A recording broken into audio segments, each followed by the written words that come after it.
ખ્યાતિકાંડ બાદ પણ નથી સુધર્યા મેડિકલ માફિયા। સરકારી હોસ્પિટલમાં ખાનગી હોસ્પિટલનું માર્કેટિંગ। સરકારી સિવિલ હોસ્પિટલમાંથી ખાનગીમાં હોસ્પિટલમાં દર્દીઓને લઈ જવાનો પ્રયત્ન કરાય છે। આશ્ચર્યની વાત એ છે કે આવા પ્રયાસને રોકવા સિવિલ હોસ્પિટલમાં બાઉન્સર ગોઠવવા પડી રહ્યા છે। મહેસાણા સિવિલમાં ઘૂસીને ખાનગી હોસ્પિટલોનું માર્કેટિંગ થઈ રહ્યું છે। સિવિલમાં આવતા દર્દીઓને ખાનગી હોસ્પિટલ લઈ જવાનો પ્રયાસ થાય છે અને આવા એજન્ટોને રોકવા સિવિલમાં બાઉન્સરો મૂકવાનો વારો આવે છે। ખ્યાતિ હોસ્પિટલ ગામડે ગામડે કેમ્પ કરી દર્દીઓને લઈ જતી હતી। અહીં તો સિવિલમાં દાખલ દર્દીઓને જ ખાનગી હોસ્પિટલોમાં લઈ જવાનો સીધો પ્રયત્ન થાય છે। દર્દીઓ કે દર્દીઓના સગાને સિવિલ કમ્પાઉન્ડમાં આવા એજન્ટો પકડી લેતા હોય છે। સિવિલ કમ્પાઉન્ડમાં આવા તત્વો ન ઘૂસે તે માટે બાઉન્સરો મૂકી દેવાયા।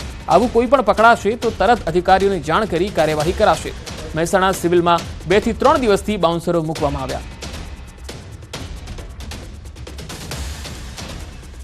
બીજી બહારની સંસ્થાઓના અને હોસ્પિટલોના અમુક માણસો આવતા હતા અને દર્દીઓને પરેશાન કરતા હતા અથવા તો એમને કંઈક ખાનગી સંસ્થામાં લઈ જવા માટે પ્રયત્ન થતો હતો। હાલ 2 બાઉન્સર મૂકવામાં આવે છે જેઓ સિવિલ હોસ્પિટલના કેમ્પસમાં ફરજ બજાવશે અને દર્દીઓને અથવા તો બીજા એમના સગાવાલાઓને કે કોઈ તકલીફ ન થાય અથવા તો બીજા કોઈ એમને કોઈ હેરાનગતિ ન થાય એનું ધ્યાન રાખશે।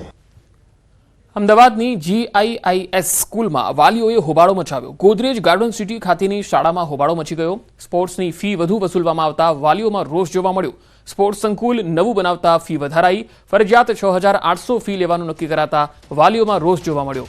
FRCના નિયમ કરતાં વધુ ફી લેવાતી હોવાનો આરોપ લાગ્યો છે। સ્કૂલની ફી 80,000 છતાં સ્કૂલ દ્વારા 81,000ની ફી લેવાય છે। આગામી વર્ષથી સ્પોર્ટ્સ ફી 15,000 લેવાશે। શાળા દ્વારા વિદ્યાર્થીઓને સ્કૂલનું જ સ્વેટર પહેરવાના આદેશ થાય છે। શાળાના આચાર્ય વાલીઓને મળવા પણ તૈયાર નથી હોતા। તો FRCના નિયમ કરતાં અહીંયા વધુ ફી લેવામાં આવી રહી છે। એટલું જ નહીં, વાલીઓને જ્યારે મળવું હોય છે, વાતચીત કરવી હોય છે, ત્યારે આચાર્ય તો મળવા પણ તૈયાર નથી હોતા। આ પ્રકારની આ GIIS સ્કૂલ છે, ગોદરેજ ગાર્ડન સિટી ખાતેની આ સ્કૂલ છે જ્યાં હોબાળો મચ્યો।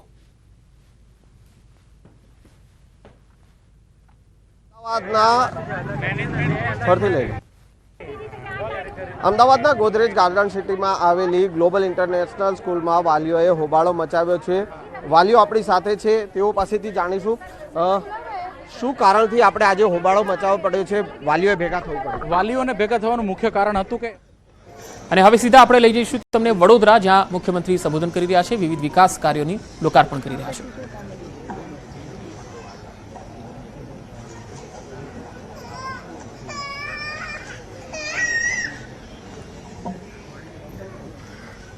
વડોદરા મહાનગરપાલિકાના કુલ રૂપિયા 616.54 કરોડથી વધુના વિકાસ કામોના લોકાર્પણ તથા ખાતમુહૂર્ત પ્રસંગે આપણી સૌની સાથે મંચ ઉપર ઉપસ્થિત મુખ્ય દંડક શ્રી બાલુભાઈ શુક્લ, મેયર શ્રીમતી પિંકીબેન સોની, સાંસદ ડોક્ટર હેમાંગભાઈ જોશી, મારા સાથી ધારાસભ્ય શ્રી યોગેશભાઈ પટેલ, श्रीमती मनीषाबेन वकील, श्री केयूरभाई रोकड़िया, श्री चैतन्यभाई देसाई, पूर्व सांसद Shrimati Ranjanben Bhatt, deputy mayor Shri Chiragbhai Barot, standing chairman Shri Sheetalbhai Mistry, पक्षना नेता मनोजभाई पटेल, दंडक श्री शैलेषभाई पाटिल, शहरना अध्यक्ष श्री डॉक्टर विजयभाई शाह, शहरना महामंत्री श्री सत्येन्द्रभाई कुलाबकर, म्युनिसिपल कमिश्नर श्री दिलीप कुमार राणा, चूंटायेला जनप्रतिनिधि, संगठनना पदाधिकारी, सौ नागरिक भाईओ बहनों, लाभार्थीओ, प्रेस मीडियाना मित्रों, सौने मारा नमस्कार।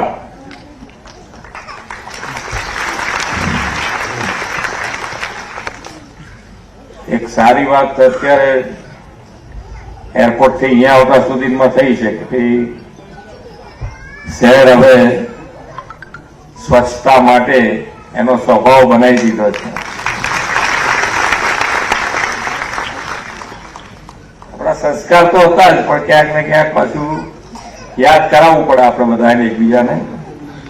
પણ યાદ કરાયા પછી એને વળગીને આગળ વધવું એટલે આજે વડોદરા શહેર એકદમ ચોખ્ખું લાગ્યું। પહેલા જે દાડે જોવા આવ્યા હતા એ વખત અત્યારે બી એવું ચોખ્ખું છે, આવું ને આવું આગળ રહે એના માટે આપણે બધાએ બધાએ સાથે પ્રયત્ન કરવાનો, આપણે બી એમાં સહકાર આપવાનો અહીંયા બેઠેલા બધાએ, હો, તો આવું ને આવું રહે. એટલે ખૂબ બરોડાને હવે જેને કહેવાય ને કે વિકાસ, ભૂખ હોય ને ખાઈએ ને એની મજા જુદી છે. ભૂખ હોય ને ખાઈએ એની મજા જુદી છે. એમ હવે બરોડાને આ પટ્ટામાં ટોપ ઉપર આવવાની ભૂખ લાગી છે એવું લાગે છે આપણને.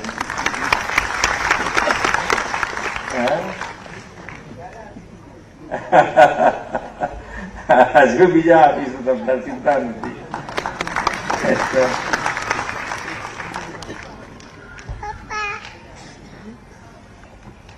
વિશ્વ નેતા અને દેશના યશસ્વી વડાપ્રધાન શ્રી નરેન્દ્રભાઈ મોદીની વિઝનરી લીડરશીપમાં આપણે વિકસિત ભારતની દિશામાં આગળ વધી રહ્યા છીએ. વડોદરા મહાનગરની દિશામાં વધુ એક પગલું ભરતો આજનો આ કાર્યક્રમ છે. આદરણીય શ્રી નરેન્દ્રભાઈ મોદીના નેતૃત્વમાં દેશ નીત નવા વિકાસના આયામો સર કરી રહ્યું છે. સાથે જ જનહિતકારી યોજનાઓ દ્વારા દેશમાં નાગરિકોનું જીવન ધોરણ દિવસે દિવસે ઉત્તમ થઈ રહ્યું છે. વડાપ્રધાનશ્રીએ આપેલી વિકાસની રાજનીતિને દેશના સૌ નાગરિકોએ સ્વીકારી છે અને હમણાં જ આવેલા વિધાનસભા ચૂંટણીના પરિણામો તેની સચોટ સાબિતી છે.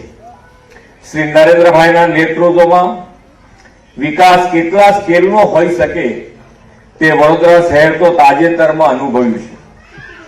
વડોદરાની ધરતી ઉપર કદાચ પહેલી વખત કોઈ દેશના વડાપ્રધાન આવ્યા હોય તેવી ઐતિહાસિક ઘટનાના આપણે સૌ સાક્ષી બન્યા છે. વડાપ્રધાન શ્રી નરેન્દ્રભાઈ મોદીની પ્રેરણાથી, ભારત અને સ્પેનની ભાગીદારીથી બંને દેશના પ્રધાનમંત્રીશ્રીઓએ વડોદરા ખાતે એરક્રાફ્ટના ઉત્પાદન એકમની તાજેતરમાં શરૂઆત કરાવી. વડોદરા શહેરનું નામ આ ઉત્પાદન એકમના કારણે વિશ્વના નકશા ઉપર અંકિત થયું છે. એરક્રાફ્ટ યુનિટ અને દેશની પહેલી રેલવે યુનિવર્સિટી તો વડોદરામાં છે જ. સાથોસાથ મહારાજા સયાજીરાવ ગાયકવાડના સુશાસનની વિરાસત પણ ધરાવતા આ નગરે વર્લ્ડ ક્લાસ ઇન્ફ્રાસ્ટ્રક્ચર સાથેનું પ્લાન્ટ સિટી બનાવવા પર આપણે ફોકસ કર્યું છે. આજે વડોદરા મહાનગરને એક જ દિવસમાં 616 કરોડ રૂપિયાના 76 જેટલા વિવિધ વિકાસ કામોની ભેટ મળી છે. ગુજરાતમાં વધતા જતા શહેરીકરણને આફત નહીં પરંતુ વિકાસના અવસર તરીકે આદરણીય વડાપ્રધાન શ્રી નરેન્દ્રભાઈ મોદીના નેતૃત્વમાં આપણે અપનાવ્યું અને ગુજરાતના શહેરીકરણમાં મોટો બદલાવ આવ્યો. તેમણે શહેરના વિકાસ માટે બજેટ વધાર્યું અને નાણાંના અભાવે કોઈ કામ અટકે નહીં તે પણ સુનિશ્ચિત કર્યું છે. ગુજરાતનું શહેરી વિકાસ માટેનું બજેટ વર્ષ 2002-03માં રૂપિયા 750 કરોડ હતું, જે આજે વધીને રૂપિયા 21,996 કરોડ રૂપિયાનું તેમના માર્ગદર્શનમાં થયું છે. એક સમયે મહાનગરપાલિકાના બજેટમાં 5-10 લાખના બનતા હવે એક પાલિકાઓમાં એક જ દિવસમાં કરોડો રૂપિયાના વિકાસના કામો માટે અપાય છે. તાજેતરમાં જ આ શહેરમાં આઉટગ્રોથ એરિયાના વિકાસ માટે રૂપિયા 68 કરોડ અને મહાનગરપાલિકાને આંતરમાળખાકીય સુવિધાના વિકાસ માટે 756 કરોડ રૂપિયા ફાળવ્યા છે.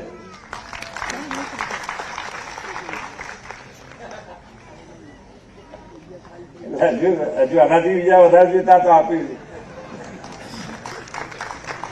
રાજ્યમાં વધતા જતા ઔદ્યોગિક આર્થિક વિકાસને પરિણામે નગરો મહાનગરોમાં વસવાટ કરનાર લોકોની સંખ્યા ઉત્તરોત્તર વધતી જાય છે.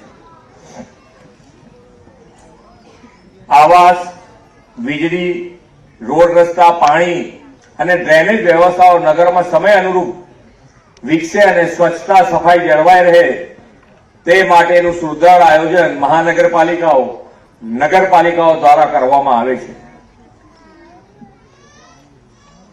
તે દિશામાં આગળ વધતા આજે વડોદરાના 830 પરિવારો માટે એફોર્ડેબલ હાઉસિંગ અંતર્ગત ₹74 કરોડના ખર્ચે આવાસ તૈયાર કરીને લોકાર્પણ કર્યું છે. ₹155 કરોડનો નવો એસટીપી પ્લાન્ટ તથા ડ્રેનેજ પ્રોજેક્ટ અન્વયે ગટર વ્યવસ્થા દ્વારા ગંદા પાણીની નિકાલ માટેના કામોની ભેટ પણ આજે આપી છે. વડાપ્રધાનશ્રીએ સ્વચ્છતા ત્યાં પ્રભુતાના મંત્ર સાથે સ્વચ્છતાને પ્રાથમિકતા આપવાનું આહવાન કર્યું છે. વડોદરા મહાનગરમાં door to door garbage collection માટે ઈ રિક્ષા તથા અન્ય વાહનો પણ આજથી શહેરી સ્વચ્છતાના મહત્વપૂર્ણ કાર્યમાં જોડાશે. શહેરની સુખાકારીના આવા અનેક વિકાસના કામો રાજ્યોમાં મહાનગરો, નગરોમાં ગામે ગામ આપણે મોટા પાયે હાથ ધર્યા છે અને શહેરોને લવેબલ તથા લીવેબલ બનાવ્યા છે. વિકાસના કામો માટે નાણાંની કોઈ કમી ન રહે અને ₹1 સામે ₹1.25 કામ ગુણવત્તાયુક્ત કામ થાય એવો વડાપ્રધાનશ્રીનો ધ્યેય આપણે સાકાર કરવો છે. આદરણીય શ્રી નરેન્દ્રભાઈએ જ્યારથી દેશનું સેવાદાયિત્વ સંભાળ્યું ત્યારથી દેશમાં ઇઝ ઓફ લિવિંગ સતત વધ્યું છે. હેપીનેસ ઇન્ડેક્સમાં પણ વધારો થયો છે.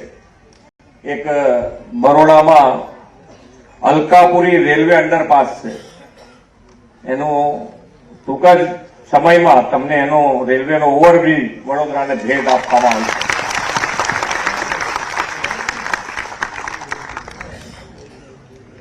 શહેરોમાં ભવિષ્યમાં ઉભી થનારી જરૂરિયાતોને ધ્યાને રાખીને વિકાસ કાર્યોનું આયોજન કરીએ છીએ.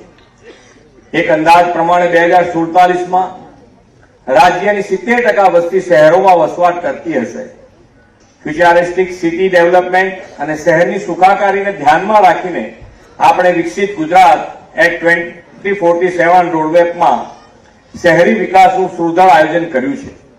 2047માં એવા ઓછામાં ઓછા 10 શહેરો ગુજરાતમાં વિકાસવાની નેમ રાખી છે કે જે વાઇબ્રન્ટ સોશિયલ અને ઇકોનોમિક કેપિટલ હોય અને આ 10 શહેરોનું જીડીપીમાં યોગદાન $50 બિલિયન હોય.